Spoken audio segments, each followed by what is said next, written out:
दोस्तों, आज के वीडियो में हम जिस चैप्टर की बात करेंगे वो वैल्यू एजुकेशन का चैप्टर है, जिसका नाम है role of various institutions in inculcating values, यानी मूल्यों को बढ़ावा देने में विभिन्न संस्थानों की भूमिका।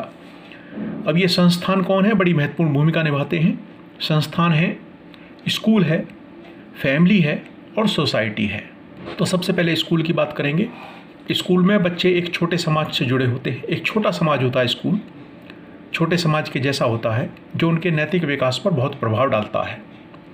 शिक्षक स्कूल में छात्रों के लिए रोल मॉडल के रूप में काम करते हैं। वे बच्चों के नैतिक व्यवहार को बढ़ाने में एक प्रमुख भूमिका निभाते हैं। स्कूल के ही पॉइंट्स में कंटिन्यू करेंगे।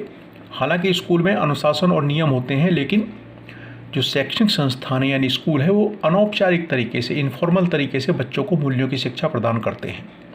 वे बच्चों में नैतिक व्यवहार विकसित करने में महत्वपूर्ण भूमिका निभाते हैं। बच्चों को उनके स्वयं के कार्यों के लिए जवाबदेह बनाया जाना चाहिए और दूसरों के प्रति सम्मान और व्यवहार सीखना चाहिए। बच्चों के परिवार के बाहर शिक्षक उनके लिए एक पहला रोल मॉडल होते हैं। जब बच्चे इस मॉडल को यानी शिक्षक को दूसरों के लिए चिंता दिखाते हुए, उनके अच्छे कामों के लिए प्रेरित करते हुए, उनके शैक्षिक मुद्दों के साथ सहयोग व मदद करते हुए देखते हैं, तो अपने साथियों के साथ इसका अनुसरण करते हैं। स्कूल वाले पॉइंट्स में कंटिन्यू है। बच्चों को स्कूल में बुनियादी नैतिकता और मूल्य सिखाया जाता है। उन्हें विभिन्न गतिविधियों, कहानियों, किस्सों के माध्यम से विचार पर जोर देकर सिखाना चाहिए, जो उन्हें अधिक मददपूर्ण व्यवहारों में संलग्न होने के लिए प्रोत्साहित करेगा। शिक्षक को समाज उन्मुख व्यवहार विकसित करने के लिए बच्चों की सराहना करनी चाहिए, खासतौर से ऐसे मामलों में जब बच्चे ने कोई ऐसा काम किया हो जिसमें उसने दूसरों की मदद की हो। तो एक सबसे पहला महत्वपूर्ण संस्थान था जो वैल्यूज़ को इनकलकेटिंग करता है, वो स्कूल। दूसरा है परिवार, फैमिली। परिवार वह आधार है जिस पर मूल्यों का निर्माण किया जाता है। माता पिता और बच्चों के बीच एक मजबूत संबंध है जो बच्चों के व्यक्तित्व को निर्धारित करता है। परिवार में प्रचलित मूल्य प्रणाली परिवार के युवा सदस्यों के लिए स्वचालित हो जाती है अगर उन्हें नैतिक मूल्यों को अच्छी तरह से सिखाया जाए, ऑटोमेटिक उनके अंदर आ जाते हैं। कोई भी समाज हो, संस्कृति हो या कोई भी समय हो, कई सच्चाइयाँ, मूल्यों और योग्यताओं को बच्चों तक पहुँचाने की एक बड़ी जिम्मेदारी परिवार की होती है।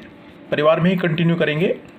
सत्य, सही आचरण, शांति, प्रेम और सद्भाव, ये कुछ ऐसी वैल्यूज़ हैं, इटर्नल वैल्यूज़ हैं, जो पहली बार परिवार के माध्यम से ही बच्चों के अंदर आती हैं। माता है बच्चों की पहली शिक्षिका होती हैं। माँ बुनियाद रखने वाली, केंद्रीय जीवन लाने वाली और जीवन को रूप देने वाली होती है।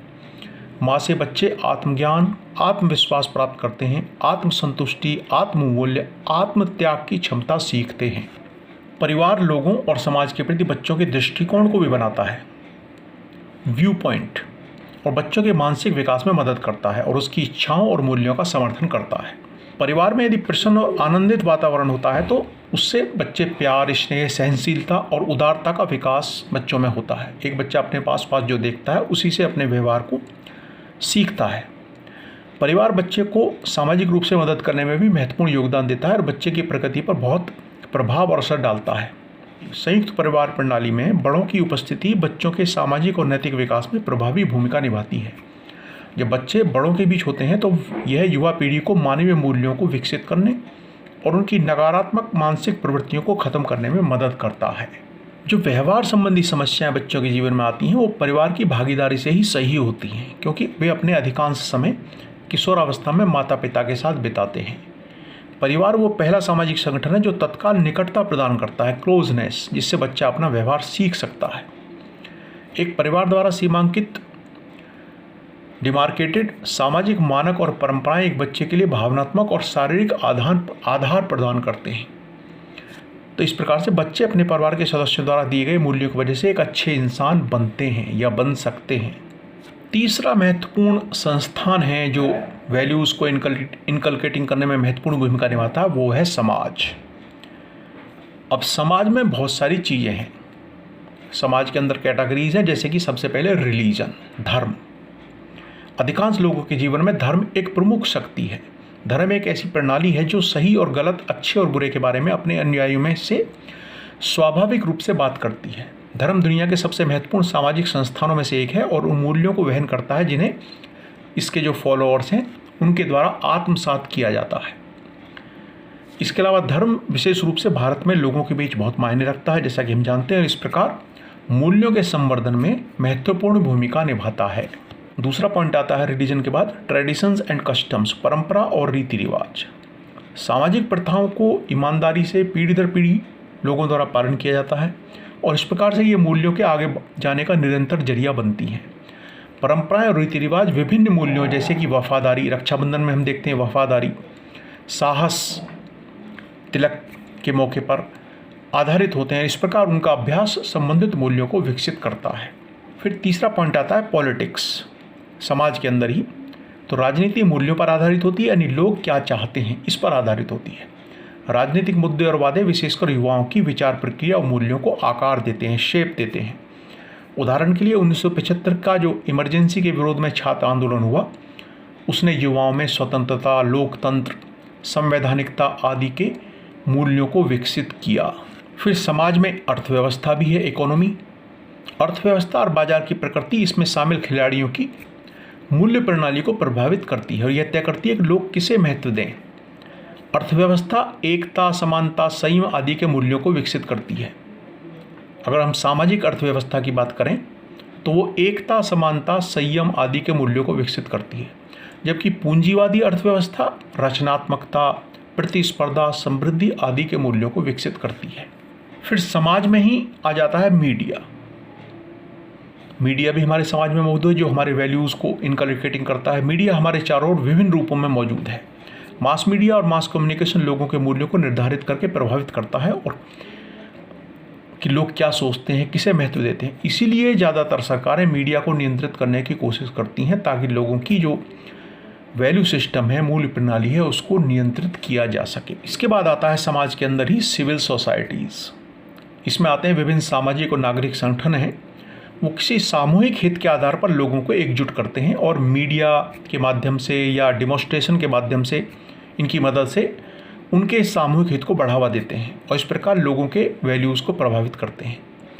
यह जनता के बीच अवलोकन और प्रेरणा के माध्यम से होता है। उदाहरण के लिए 2013 में भारत में जो जन लोकपाल आंदोलन हुआ अन्ना हजारे का, उसने लोगों में ईमानदारी और अखंडता के मूल्यों को बढ़ावा दिया। इसके बाद आते हैं लीडरशिप। किसी भी तरह की लीडरशिप, वो भी समाज में वैल्यूज़ पर प्रभाव डालती है। सामाजिक, राजनीतिक, आर्थिक और अन्य क्षेत्र के नेताओं का लोगों के मूल्यों पर महत्वपूर्ण प्रभाव पड़ता है। ये जो लीडर्स होते हैं अलग अलग क्षेत्रों के, ये अनुनय, परसुएशन के माध्यम से लोगों के दृष्टिकोण को बदलते हैं, ढालते हैं। लोग अपने नेताओं की नकल भी करते हैं। मैक्स वेबर ऐसे सामाजिक प्राधिकरण को करिश्माई प्राधिकरण कहते हैं, जिसके माध्यम से नेता समाजों को नियंत्रित करते हैं। उदाहरण के लिए सेलिब्रिटी अपने ड्रेसिंग से, खाने से, व्यवहार आदि के संदर्भ से में लोगों के मूल्यों को प्रभावित करते हैं। समाज के अंदर ही लास्ट में आता है लोकल कम्युनिटीज़। स्थानीय समुदाय भी वैल्यूज़ को प्रभावित करते हैं। प्रत्येक स्थानीय समुदाय के कुछ मूल्य और मानदंड होते हैं जो सामाजिक प्रभाव के तंत्र के माध्यम से समुदाय में सभी के पास पहुंचते हैं। ऐसा इसलिए होता ताकि आम जो सामूहिक मूल्य हैं उनके माध्यम से सामाजिक स्थिरता और सद्भाव प्राप्त किया जा सके। उदाहरण के लिए उड़ीसा के जो स्थानीय डोंगरिया कोंध, ये आदिवासी नाम है डोंगरिया कोंध, इस समुदाय ने नौकरी और आजीविका से अधिक अपने पवित्र नियामगिरी पर्वत को महत्व दिया। ये इनकी वैल्यूज़ में शामिल है कि हम नियामगिरी पर्वत को महत्व देंगे, हमें नौकरी नहीं चाहिए। और इसीलिए इस समुदाय ने खनन परियोजनाओं के खिलाफ लड़ाई लड़ी। तो लोकल कम्युनिटीज़ भी बहुत ही महत्वपूर्ण भूमिका निभाते हैं वैल्यूज़ को इनकलकेटिंग करने में। तो इस प्रकार से ये विभिन्न संस्थानों की भूमिका थी वैल्यूज़ को इनकलकेटिंग करने में, वैल्यूज़ को बढ़ावा देने में, उनका संवर्धन करने में, जिसमें पहला था स्कूल, फिर था परिवार, फिर समाज। समाज में बहुत सारे थे, जैसे स्थानीय समुदाय, राजनीति, पॉलिटिक्स, रिलीजन, कस्टम्स, परंपराएं आदि आदि। तो इस प्रकार आज यहीं पे ख़त्म करते हैं। अगले वीडियो में किसी नए टॉपिक को लेकर मिलेंगे। नमस्कार, धन्यवाद।